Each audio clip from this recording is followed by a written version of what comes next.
오늘 묵상할 본문은 시편 128편과 129편입니다. 주님을 경외하여 말씀을 따라 사는 사람은 복이 있다. 이것은 시편 전체의 대주제이기도 하다. 시편 1편 2절에도 보면 복 있는 사람은 오직 여호와의 율법을 즐거워하여 그의 율법을 주야로 묵상하는 자라고 했다. 시편 119편 1절에도 행위가 온전하여 여호와의 율법을 따라 행하는 자들은 복이 있으며 라고 했다. 하나님을 경외하는 자는 주님의 말씀을 따라 살기에 복될 수밖에 없다. 그 복이 구체적으로 무엇인지 시인은 밝힌다. 그 첫 번째 복은 손으로 일한 만큼 먹는 복이다. 수고한 만큼의 결실을 거두는 것은 당연한 것이 아니다. 수고한다고 해서 누구나 그 수고만큼의 결실을 거두는 것이 아니기 때문이다. 수고한 이상의 결실은 고사하고 수고한 만큼의 결실도 거두지 못하는 경우가 허다하다. 그러니 수고한 만큼의 결실을 거두는 것은 전적인 하나님의 은혜요 축복이다. 지금 내가 누리고 있는 건강도, 나의 가정도, 나의 삶의 환경과 여건도 모두 하나님의 은혜의 산물이다. 그러니 모든 게 감사거리라는 말이다. 범사에 감사하라는 이유도 여기에 있지 않나 싶다. 정말이지 삶의 수고가 헛되이 되지 않고 노동한 만큼의 대가와 열매를 누리게 되는 것이야말로 복이 아닐 수 없다. 주님을 경외하여 말씀을 따라 사는 자가 누리는 두 번째 복은 가정의 복이다. 아내는 열매를 많이 맺는 포도나무와 같다고 시인은 노래한다. 포도나무는 기쁨, 풍성함, 생명력을 상징한다. 아내를 통하여 가정이 기쁨과 사랑으로 가득하게 된다는 것이다. 또한 건강하여 많은 자녀들을 출산하게 되고 자녀들은 감람나무의 묘목처럼 강한 생명력을 가지고 든든히 자라가게 된다. 그러고 보면 우리 가족 모두가 건강하게 살고 있으니 감사이다. 하나뿐인 아들내도 주님 안에서 행복하게 살고 있으니 이 또한 감사이다. 무엇보다 감사한 것은 우리 가족이 믿음의 계대를 이어가고 있다는 사실이다. 내 아버지로부터 시작된 믿음이 나를 통하여 아들에게로 그리고 손주들에게로 계대가 더욱 든든히 이어지고 있으니 이 사실 하나만으로도 눈물로 감사할 수밖에 없음을 고백한다. 주님을 경외하여 말씀을 따라 살아가는 자가 누리는 복은 여기서 끝나지 않는다. 개인의 복이 시온과 예루살렘이 은총을 누리는 데에까지 확장된다.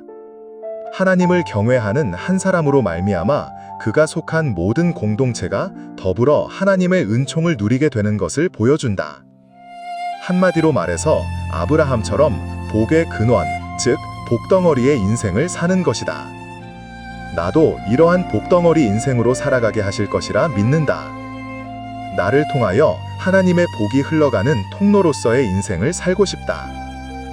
나를 통하여 내 주변 사람들이 하나님의 은혜를 누리며 살아가는 그런 인생을 살고 싶다. 오늘 하루도 이런 복덩어리로서의 걸음이 되기를 소망한다. 주님을 경외하여 말씀을 따라 살아가는 자가 누리는 네 번째 복은 장수의 복이다. 단순히 장수하는 자체는 복이라 보기 어렵다. 시인이 밝힌 바와 같이 아들, 딸, 손자, 손녀를 보면서 오래오래 살기에 복이다. 다시 말해서 행복이 동반되는 장수라는 말이다. 주님을 경외하여 그 말씀을 따라 살아가는 자에게는 하나님의 평화가 평생에 충만히 임하게 됨을 보여준다. 몇 년을 사느냐 하는 건 그리 중요하지 않다고 생각한다. 어떤 인생을 사느냐가 중요하다. 주님 안에서 행복하게 살아가면 되는 것이다. 몇 년의 인생을 살든 간에 그것이 바로 장수의 복이라 생각한다. 오늘도 주님 안에서 행복한 하루를 살아갈 수 있기를 기도한다. 129편은 단순히 고난에 대한 노래가 아니다. 128편과의 연결선상에서 보면 주님을 경외하여 말씀을 따라 살아가는 자가 누리는 또 다른 복을 소개하고 있다. 그것은 보호와 승리의 복이다. 이스라엘은 오래전부터 애굽, 블레셋, 아람, 아수르, 바벨론 같은 주변국들의 침략과 압제에 시달려야만 했다. 한두 번도 아니고 계속해서 그렇게 시달려왔다.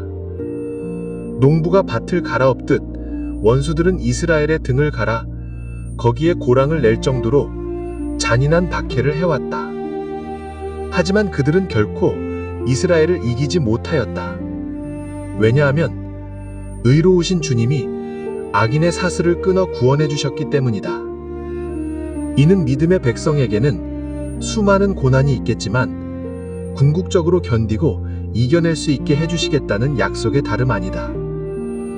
결국 관건은 하나이다. 주님을 경외하여 그 말씀을 따라 살아가는 것, 이것에 나의 모든 관심을 집중해야 함을 깨닫는다.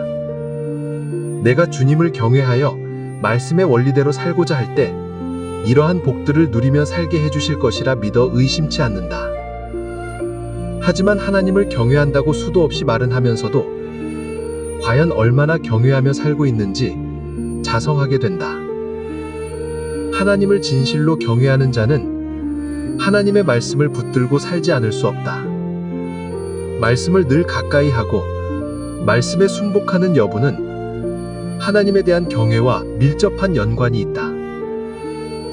말씀에 대한 사모함이 약하거나 말씀대로 살지 못한다는 것은 그 마음에 하나님에 대한 경외가 많이 약하다는 증거에 다름 아니다. 그러므로 내 속에 있는 주님을 경외하지 못하게 만드는 요소들을 찾아 제거하며 주님을 더욱 사랑하기를 원한다.